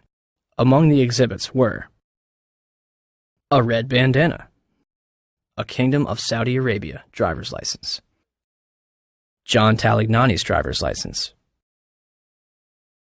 and flight attendant Cece Lyle's personal effects, including her driver's license and Marriott hotel card. Although a 757 managed to obliterate itself upon impact, paper and fabric managed to survive without a scratch. They also released pictures of an engine and 2 pieces of fuselage. It is not specified where those were found. Once again, the FBI stepped in to supervise every aspect of the investigation. They repeatedly denied family members' requests to listen to the cockpit voice recorder. The FBI gave in on April 18, 2002, as long as the victims' relatives didn't talk about it. And for some reason, the last 3 minutes were unaccounted for. No explanation has been given. Even after Zacarias Moussaoui's sentencing, the actual cockpit voice recorder has yet to be released. The 9/11 Commission concludes that the military was not informed of Flight 93 until 10:07, minutes after it had crashed. We heard the explosion. Actually, our power had gone off, and then we felt a tremor. We had just gotten up, and the next thing I know, it sounded like a missile came across our house. I mean, they were going that fast. It was flying. It was coming from that direction. I have no idea what it was. Oh no, it wasn't. It wasn't the aircraft that crashed. No, it's hard for me to believe that they did not know about that aircraft until 10:07. That's difficult for me to believe. Despite the discussions about military assistance, no one from FAA headquarters requested military assistance regarding United 93, nor did any manager at FAA headquarters pass any of the information it had about United 93 to the military. A year after 9/11, military officials were telling an entirely different story, that Flight 93 was being tracked.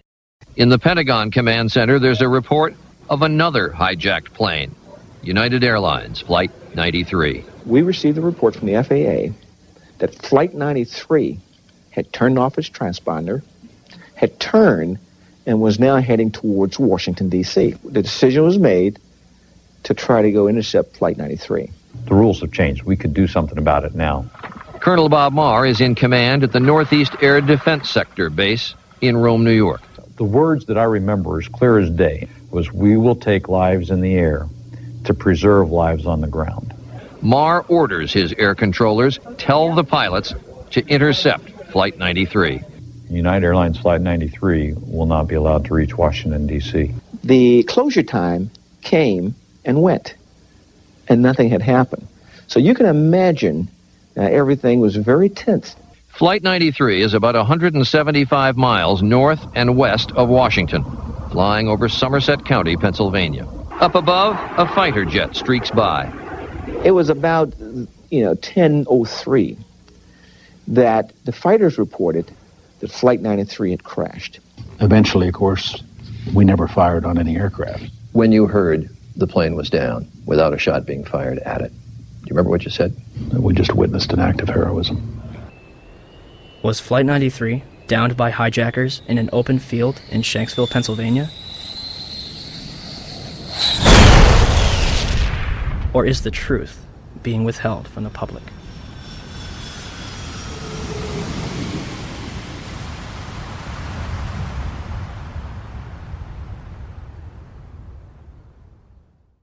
I want to tell you that we are getting word from New York right now that another building has collapsed. I understand that this is a 47-story building. It's Building 7 of the World Trade Center, we understand, has collapsed in New York, and there you saw a video of it. Now, whether we don't even know whether this was something that was engineered for safety reasons or it just happened. For the third time today, it's reminiscent of those pictures we've all seen too much on television before, when a building was deliberately destroyed by well-placed dynamite to knock it down.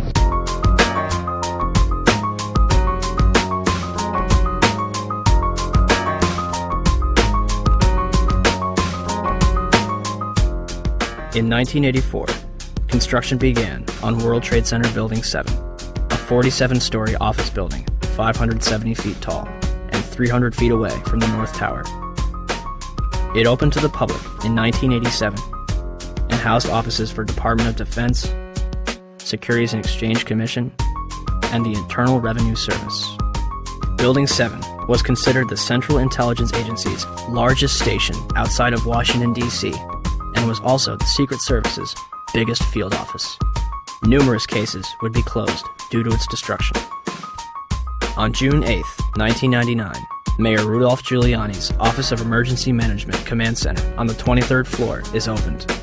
The command center on the 23rd floor is bulletproof and bomb-resistant, with its own air supply and generators. It's linked to city airports, the Coast Guard, and the Pentagon. Computers will soon have detailed blueprints of every major building in New York City, as well as evacuation routes. Hurricanes and heat waves would be handled here, as well as terrorist attacks. Though New York officials say their facility is not impenetrable, they're confident it could handle even the worst crisis imaginable. Deborah Fayerick for CNN, New York. The 50,000 square foot center has reinforced, bulletproof, and bomb-resistant walls, its own air supply and water tank, beds and showers, and 3 backup generators. It has countless monitors which oversee police and fire department responses, and it is staffed around the clock. Hours before the first plane would strike the World Trade Center, Building 7's alarm system would be placed on test status at 6:47 a.m. for a scheduled period of 8 hours. This normally occurs during maintenance, and any fire alarms from the building are disregarded. After the second plane strikes the South Tower, the building's power is shut off and its tenants are evacuated. The major fires in World Trade Center 7 were as follows. On the east face, between floors 11 and 12. On the north face, on floors 7 and 12.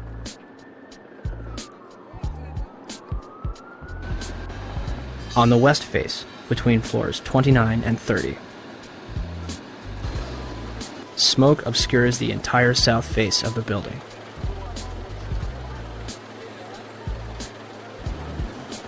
By 3 p.m., Chief Daniel Nigro of the FDNY had set up a collapse zone around Building 7.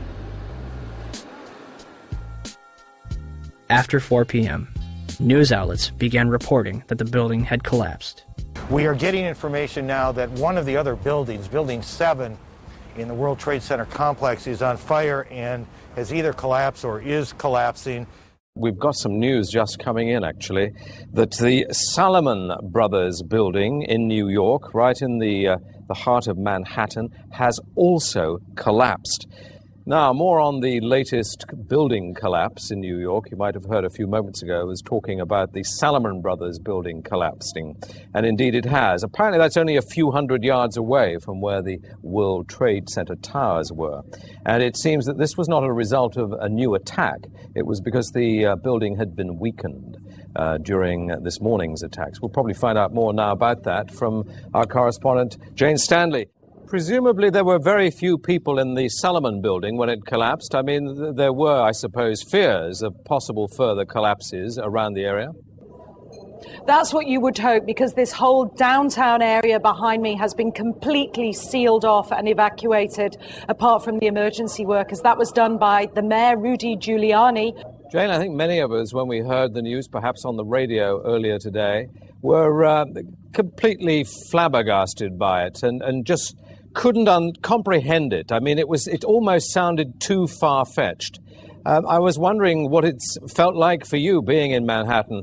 Well, unfortunately, I think we've lost the line with Jane Stanley in Manhattan. Perhaps we can rejoin her and follow that up later. Where did CNN and BBC get their information, especially considering the building was still standing directly behind their reporters? The collapse of the building at 5:20 p.m. would cause speculation as to how it fell. The collapse of the main structure takes place in approximately 6.5 seconds, and the building falls symmetrically into its own footprint, barely damaging the surrounding structures. It will create a pyroclastic cloud that mushrooms down surrounding streets. Initially, it is assumed that the building's diesel tank may have been responsible for the collapse. The Federal Emergency Management Agency's report in 2002 will state that the specifics of the fires in WTC-7 and how they caused the building to collapse remain unknown at this time. FEMA does analyze the collapse of Building 7, but then they say our best hypothesis has only a low probability of occurrence. This needs further investigation, and I certainly agree with them on that. Then NIST is handed the ball. It's kind of a hot potato. Okay, NIST, you explain the collapse of World Trade Center 7, this rapid, straight-down collapse of this 47-story skyscraper. Sadly, by this time, virtually all structural steel from Ground Zero had been recycled, and no steel was recovered from Building 7 for investigation. As of this date, NIST is still working on their final report. Well, NIST decoupled the study of the collapse of Building 7 from the analysis of the collapse of the towers. So now it's sitting over here. The report on the collapse of Building 7 from NIST is long overdue. We're still waiting for it, hoping they have an explanation. We are looking at it. There's actually a very good write-up recently from Controlled Demolition Experts, which you probably ought to read. We haven't finished the investigation yet, so I'm not at liberty to talk about any intermediate findings. The collapse is assumed to be caused by a combination of fire and structural damage. Did any other surrounding buildings suffer a complete collapse at near freefall speed? Building 3, a 22-story building directly below the Twin Towers, was split in half by the South Tower's collapse. Although the building was severely crushed by falling debris, the structure remained standing. Building 4, a 9-story building east of the South Tower, was almost completely destroyed.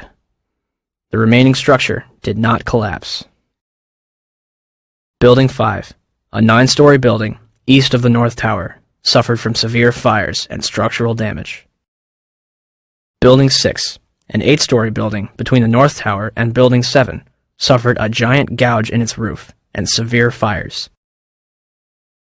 Neither Building 5 or 6 suffered global collapse. Neither did the Deutsche Bank building, which stands to this day and is currently being demolished beam by beam. Neither did the Millennium Hotel across the street.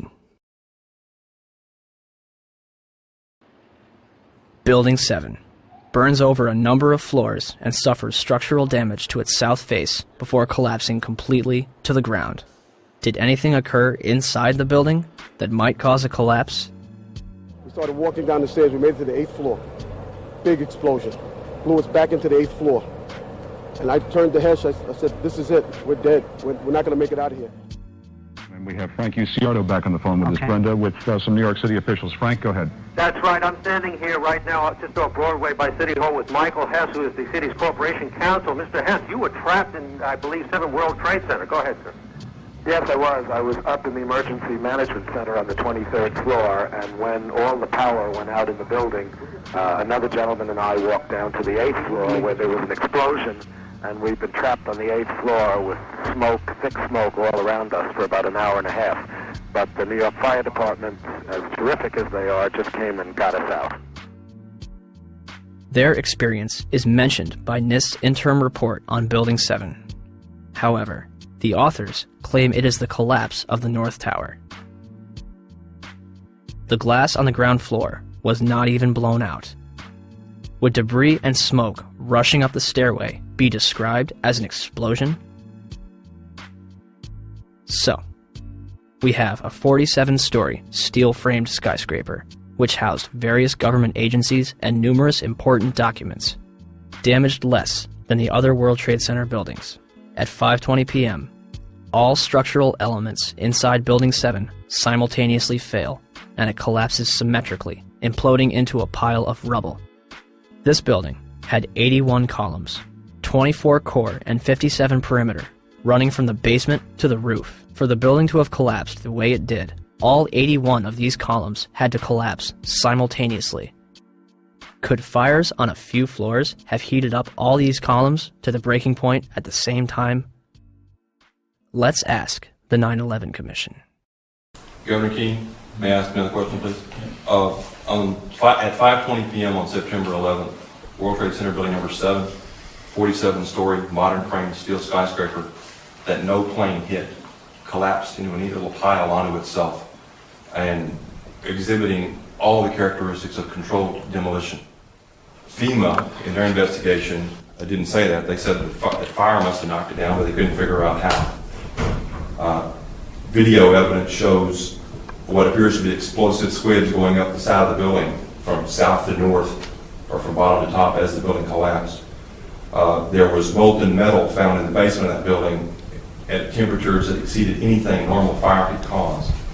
With all the confusion about what happened to Building 7, why is there not a word about the collapse of that building in the 911 Commission report? We didn't see any evidence of the kind of thing you're talking about. We thought that was part of the tragedy of 9/11. There was building no collapsed evidence. later on. There was not a loss of life in that building. And it was not part of our report. Not part of the report. Thank you, sir. Governor? So for the 9/11 Commission to totally ignore that, I think is unconscionable and shows that they did not do a thorough job. Did Building 7 collapse because of damage from the falling North Tower? Or was it also a controlled demolition? Die moesten het doen terwijl het binnen nog brandde.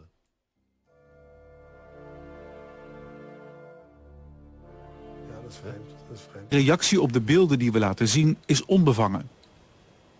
Zie je vanaf boven gaan? Nee, je gaat vanaf onder. Die gaat vanaf onder, ja. Toch? Ja. Ze hebben gewoon kolommen weggeblazen. Er is nagesprongen. Dit valt anders dan het World Trade Center. Vind je niet dan? Ja, je ziet het, de onderste verdiepingen gaan eerst. Ja, en de rest zakt er gewoon in. Dus dit is controlled demolition. Zeker weten? Zeker weten. Er is nagesprongen. Dit is in opdracht gebeurd. Dit heeft een team gedaan van experts. Maar dit is ook op 11 september gebeurd. Dezelfde dag? Dezelfde dag. Dezelfde dag? Weet je dat zeker? Ja.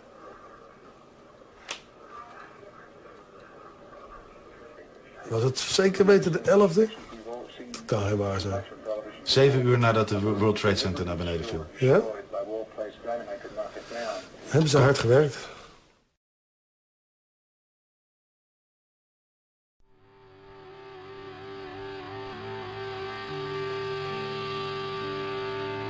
In the aftermath of 9/11, citizens and politicians alike would demand that steps be taken to ensure such attacks never happen again. In late January 2002, Senate Majority Leader Tom Daschle receives calls from both President Bush and Vice President Dick Cheney, urging him to limit the investigation to the House and Senate committees. The administration would continue to oppose the investigation until November 2002, when Congress creates the National Commission on Terrorist Attacks upon the United States to make a full and complete accounting of the circumstances surrounding the attacks. Democratic leaders concede several aspects after the White House threatens to create the commission by executive order, giving themselves considerable control.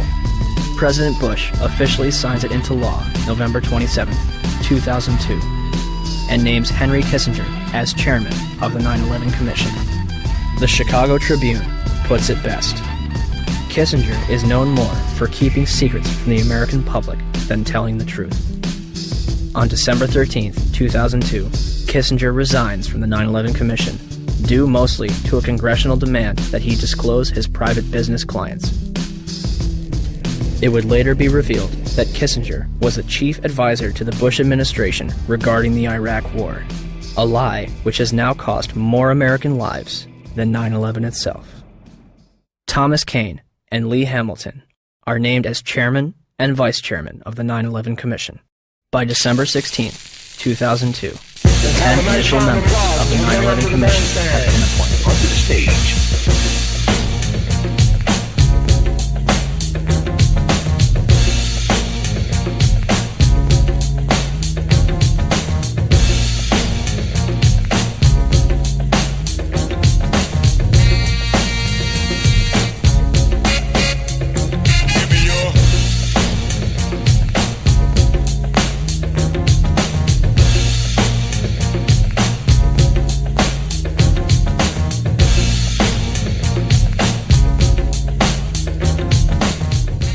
And the man missing from this picture?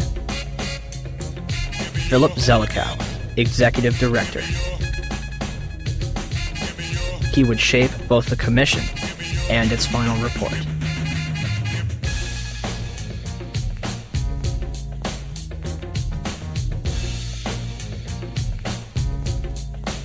The 9/11 Commission begins its investigation with a time frame of 18 months and a starting budget of $3 million.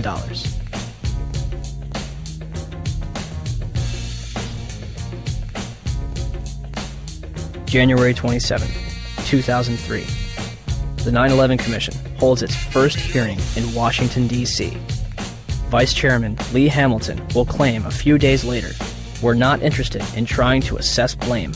We do not consider that part of the Commission's responsibility." March 26, 2003. The Bush administration denies the Commission's request for an additional $11 million in funding. 3 days later, the Commission is offered $9 million, and they accept. In April 2004, President Bush agrees to testify before the 9/11 Commission, but only if Vice President Dick Cheney joins in. Why did they insist on appearing together? The 9/11 Commission wants to ask us questions. That's why we're meeting, and I look forward to meeting with them and answering their questions. I was asking why you're appearing together rather than separately, which was their request. Because it's a good chance for both of us to answer questions that the 9/11 Commission is looking forward to asking us, and I'm looking forward to answering them. On April 29, 2004, behind closed doors, President Bush and Vice President Dick Cheney appear together before the 9/11 Commission for approximately 3 hours. They are not placed under oath, their testimony is not recorded, and the Commission's notes are subject to White House censorship.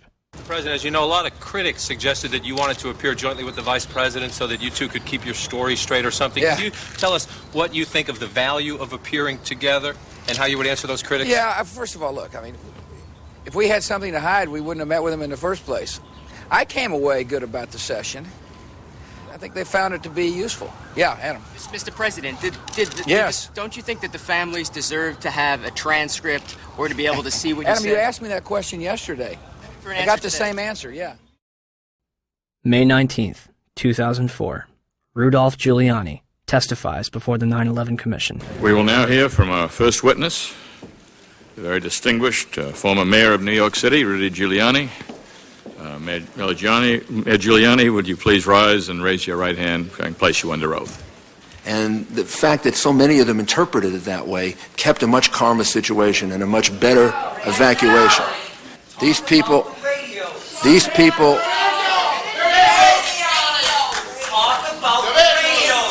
I would please ask.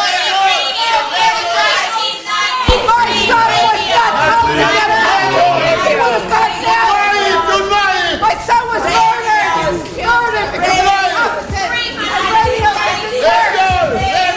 You are simply wasting time at this point, which should be used for questions. Please. Thomas Kean and Lee Hamilton will later claim in their book, Without Precedent, that they were too soft on Mayor Giuliani.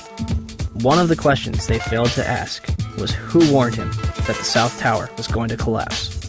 Mr. Mayor, can you hear me? I can, Peter. Are you talking about did you go immediately to the Office of Emergency Management? I went down to the scene and we set up headquarters at 75 Barclay Street, which was right there with the police commissioner, the fire commissioner, and we were operating out of there when we were told that the World Trade Center was going to collapse. And it did collapse before we could actually get out of the building.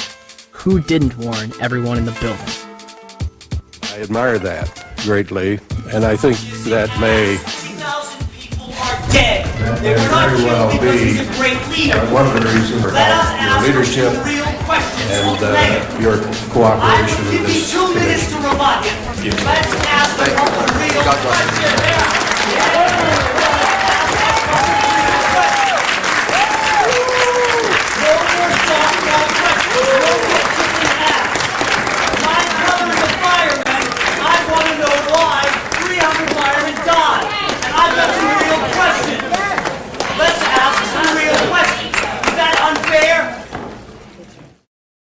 The 9/11 Commission would release its final report on July 22, 2004, and closed its doors on August 21st. So the 9/11 Commission was a cover-up. The question is what it was covering up. The charitable explanation is gross negligence, malfeasance, misfeasance, and what you call it, okay? If you can't read all 571 pages of the report, in August 2006, the 9/11 Report comic book was released. It should tell you all you need to know.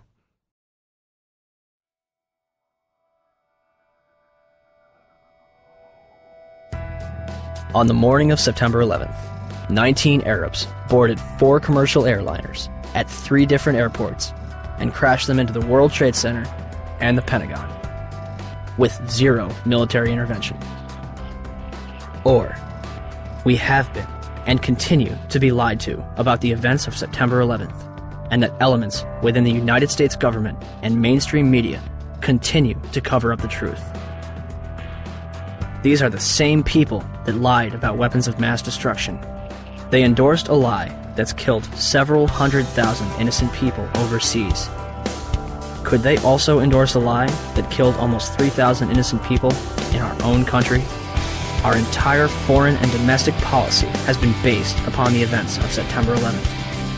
It has enabled the passage of Patriot Act 1 and 2,